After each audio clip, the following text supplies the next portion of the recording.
Well, hey guys, welcome to the studio. Today we're going to try to emulate a Boss Super Feedbacker and Distortion pedal, the DF2 model. Used examples of this are getting a little bit pricey, and these things are kind of cool. Let's check it out.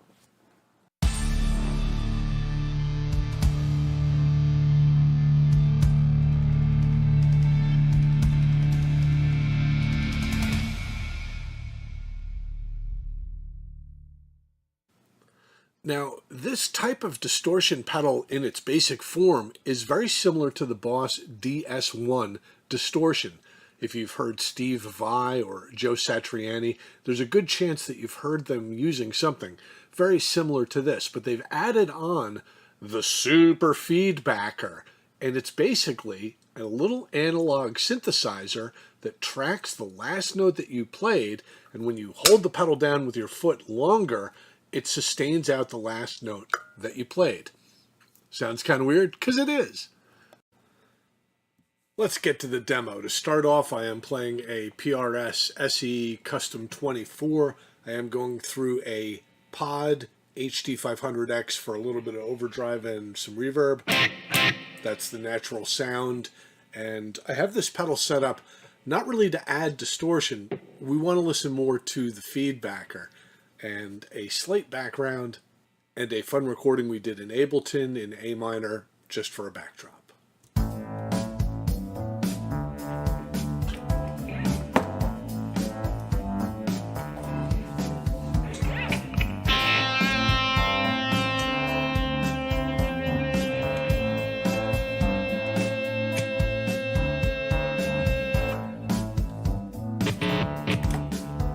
Sorry for the buzz.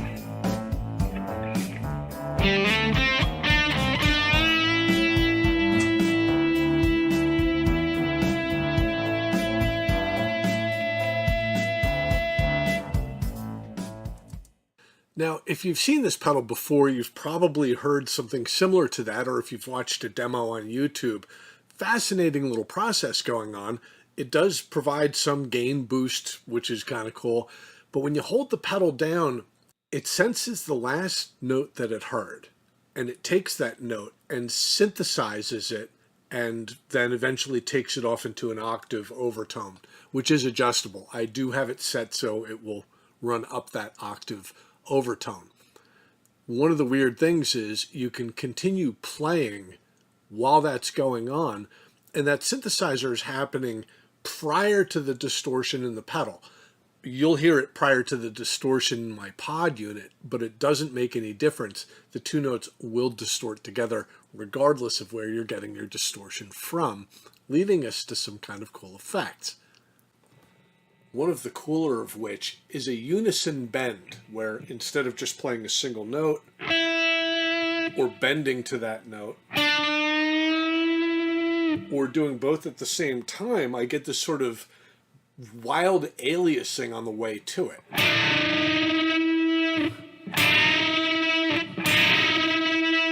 Well, since this thing is actually creating one solid note, I can actually skip doing that, just give it the note, feedback on it, and then do a straight bend.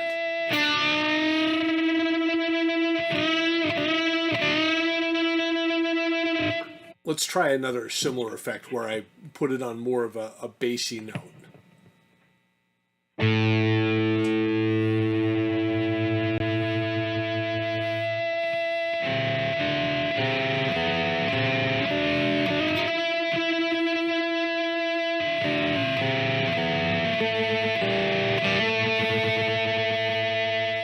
Now, that's all well and cool, and you can kind of sneak that anywhere in the middle of the solo with great effect using the normal sustained feedback or doing that duplicated bend up for that unison bend feel.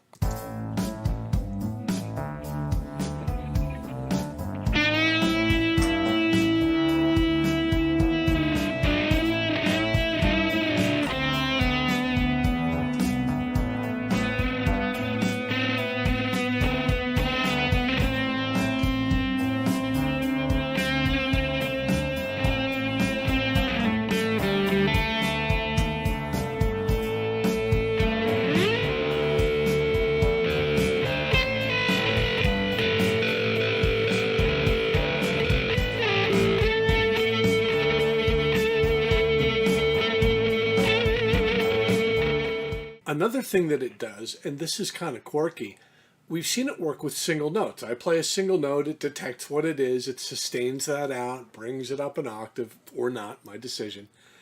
But what if I play two notes at a time? How does it know which one to sustain? And the answer is, it guesses. What if I'm playing a 3-note chord or a 4-note chord?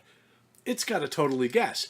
And we think, well, in a perfect world, it would just guess one of the notes from the chord, but not always. Here's some examples of chords where it's trying to detect what note to pull out of it, and it may or may not work.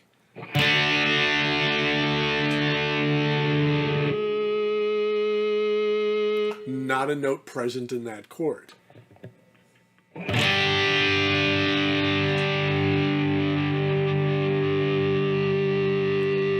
That one was present. Now let's try this.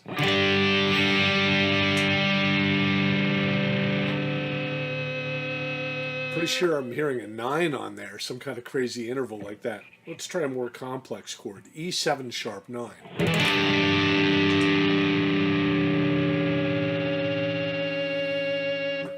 So here's the kind of cool takeaway on all of that. Well, if I can continue playing while it's holding a note out, like a drone note, I can start creating harmonies. Or if I'm playing more than one note to begin with, this thing might catch one of the notes that I'm playing, but it might not. It might create a new sort of kind of weird tone that it thought it heard based on the harmonics from the chord that I was playing and not the individual notes. I've set up a session with Ableton with that backing beat that we heard before. I'm just going to jam on top of it a little bit more.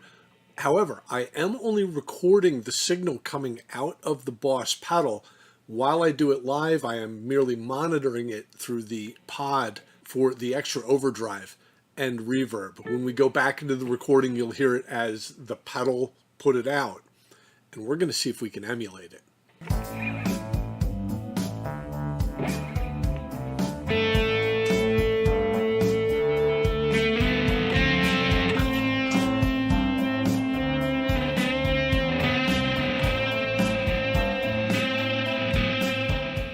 We've got it loaded up here in Ableton right now. We're going to take a listen to what the actual guitar track sounded like right out of the pedal.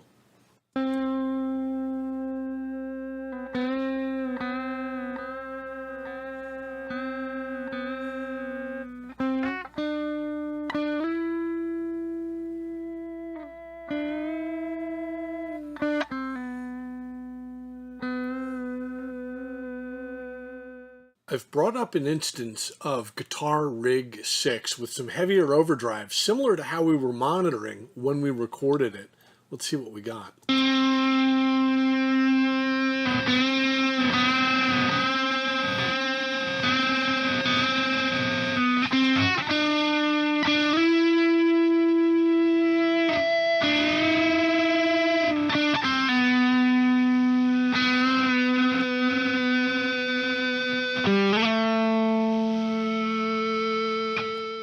During the chords, I've brought up some ROM reverb from Native Instruments on a setting called Guitar Reverse.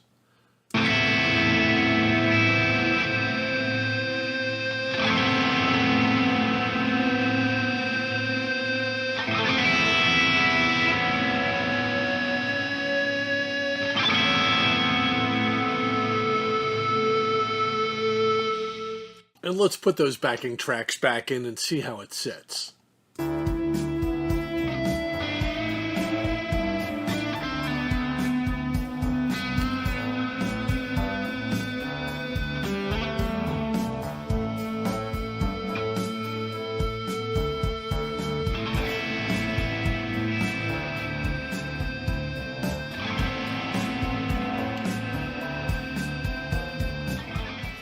I love how on a random chord it'll just kind of grab a note out of nowhere and sometimes give you a musical idea to go, hey, as weird as that note was, maybe it works. I went ahead and recorded one more track, dead clean. It's on here. It's kind of similar to what I did before because we're going to ask ourselves the question, how on earth are we going to try to emulate this? Here's our basic recording done, dead clean.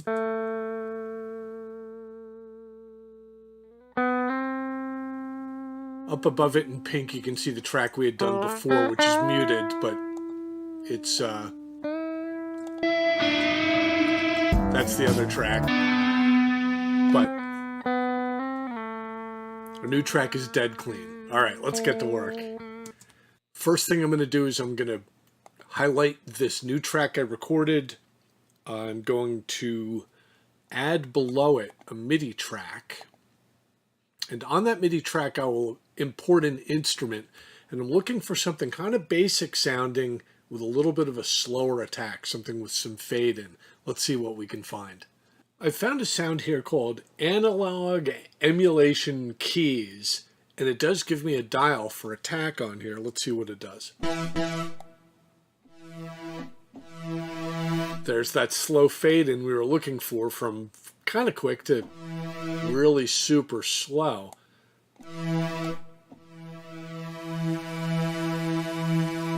That might be the ticket. So I'm going to kind of follow the melody that the guitar played. So if I go da-da-da, and I end up on an A, I'll then hit an A on my keyboard, and we'll record that as a MIDI note.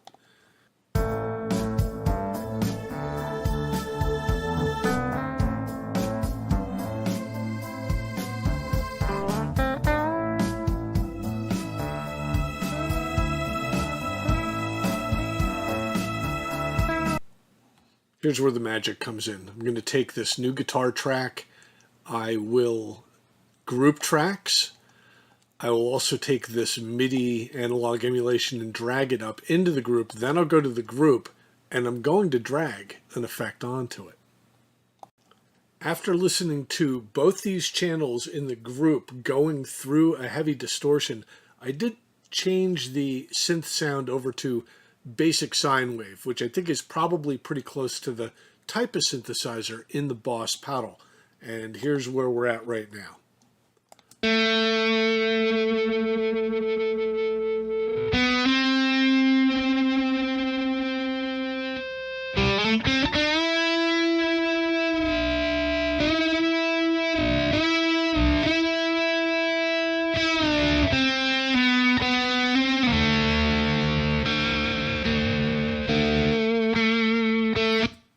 I'd say we're pretty close.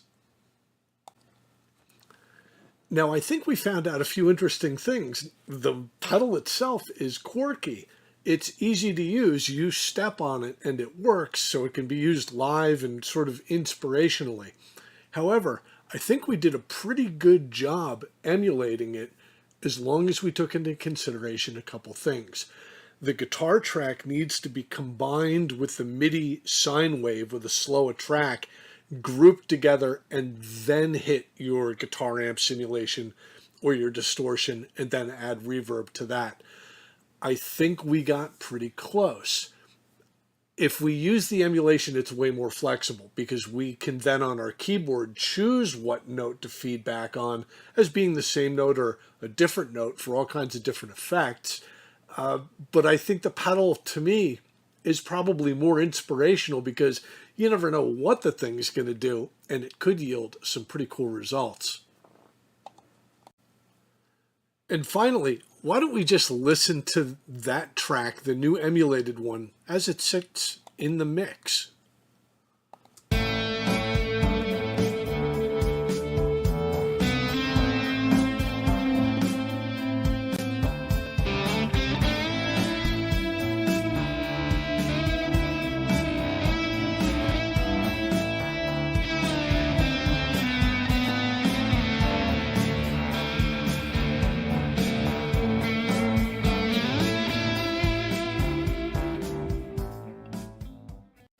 Now, there's a whole big discussion about this pedal and similar pedals and similar ways of doing this type of effect over in our Facebook group right now called Recording Tips, and people have made great points. What about guitar sustainer systems like the Sustainiac? What about the good old natural way of just taking your guitar, hold it up to the front of the amp, and getting it to feed back that way with some very cool results? And other brands do other things which kind of freeze the note and then give you like a prolonged sort of smooth echo of it. but none of those are an analog synthesizer attempting to capture what you played and hold it out as long as you played it.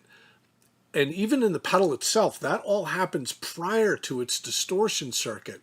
So it's very similar to what you heard here when we were listening to just the dry pedal, even before we added a secondary drive to it, or in our emulation. Bottom line, guys, this is kind of a cool pedal. I've owned this since it originally came out. Is it cool? Yeah. Do I use it? Yeah. Are they worth what they're going for on the used market right now, or a decent example is going for $200 or $300? For the 10 or 15 minutes I might use this in the course of a year, I gotta say, it's easier for me to emulate it than to actually own the pedal. But does that mean I want to sell this pedal? No, don't even ask. I love it. Sometimes, like I said, on the inspirational level, if I've got something that's kind of working, I can just kind of run it in line with my amp or with the recorder. And sometimes it'll drive me into a new direction. And that, my friends, is priceless. Well, guys, I had a lot of fun putting this together. I hope you stick around for the chat that happens after the pre-recorded session. Don't forget to pop over to our Facebook group, Recording Tips, and check out more. And we got a lot of work to do. Let's get to it.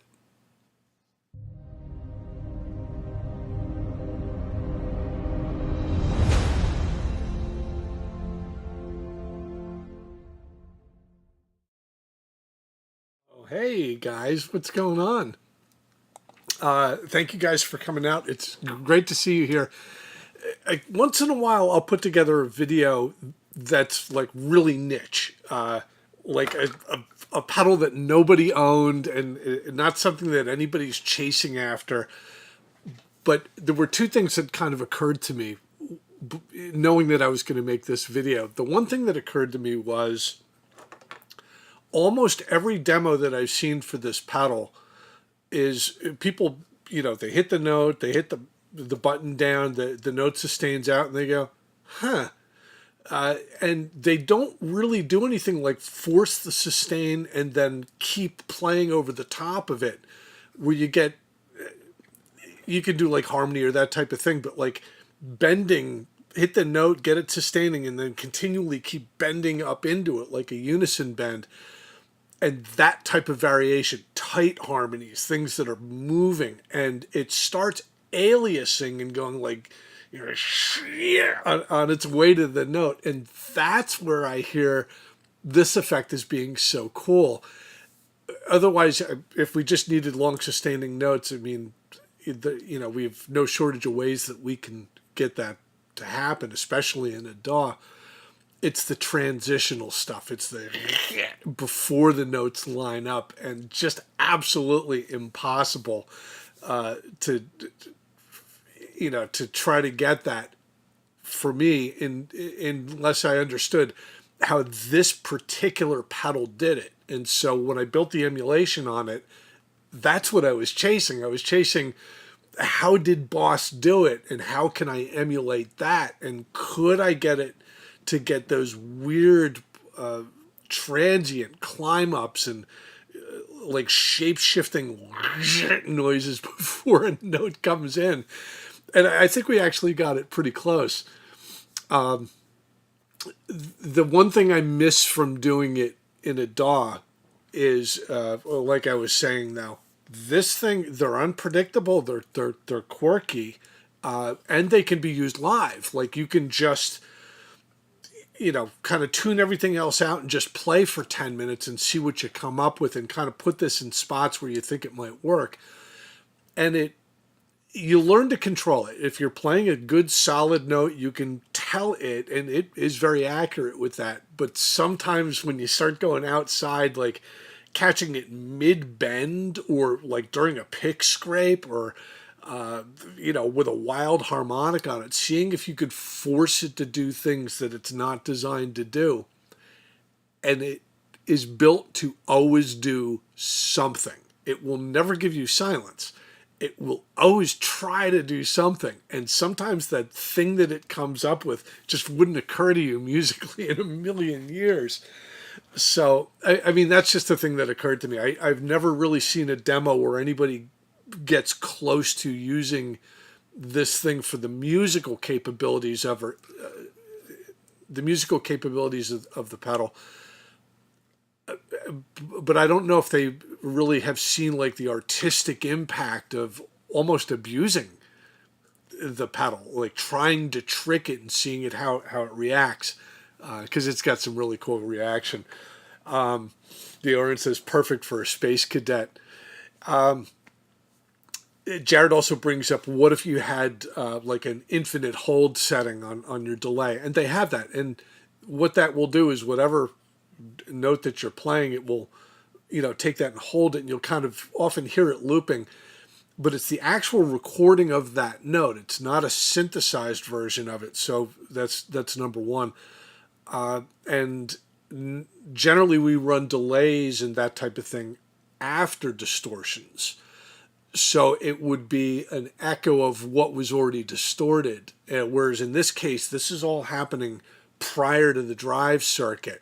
So you'll hear whatever you're playing live, plus whatever kind of synthetic it's adding, and they get merged together and then distorted as if it was, a unified sound needing to be distorted. And that's where the complexity comes in. So over in our Facebook group, Recording Tips, we talk about, the sustainer pickups, and I have one. I got a Fernandez with infinite sustain. I've got an Ibanez delay rack with infinite hold. You can stack up a couple compressor pedals or face the amp and get feedback.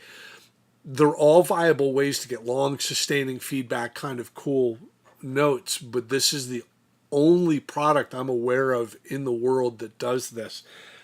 And correct me if I'm wrong. If you know of something, let me know down in the comments. Say something. I would love to know. It's kind of my job to show you what I do know and kind of ask you guys, hey, I'd like to learn more. There's so much to learn. Speaking of learning more, we're going to continue this discussion over in our Facebook group, Recording Tips. If you're not a member, it's a public group. Pop on over. Check out the discussion we're having on this topic. Check out some of the compilations that we're working on with artists working together. We just did last week the video from the compilation with Blackbridge Sound. Adam Townsend just had like a mixing festival going on with people submitting mixes. That came together really good. I was very happy to submit a mix for that. Some kind of cool stuff. Jared says, face the amp is my method. Can't get the feedback and play over it that way, though. Yeah, you're 100% right. That's how Jimi Hendrix did it. That's how anybody that's really, prone to feedback. My top pick for those natural feedback effects has got to be Adrian Belew, who got to start with Zappa, and then he got picked up by David Bowie, which is an incredible story. He got stolen from Zappa. He fronted Talking Heads for a while, and then ultimately ended up in King Crimson. And he would put tape down on the stage where certain feedback worked best. So if he said, I got to do, feedback on a C sharp, he'd find the thing on the stage and he'd put red tape down. And that part of the show, he needed feedback. He'd trot over to that red X and hit that C sharp and it would feedback perfectly. A lot of people definitely overthinking this stuff. And I just, I love it. I absolutely love it. It's one of the reasons that a real guitar will always outperform like a MIDI or a virtual instrument in my mind, because they are quirky and unnatural, and anything I can do to kind of amplify it in that direction, I find fascinating. So this was the DF2. Kind of rare, kind of weird. The prices are going up on them, and I'm happy to have one. I do use one from time to time when I'm going for that type of thing. Guys, thank you for coming out. We'll continue this over in Recording Tips on Facebook. Well, we got a lot of work to do. Let's get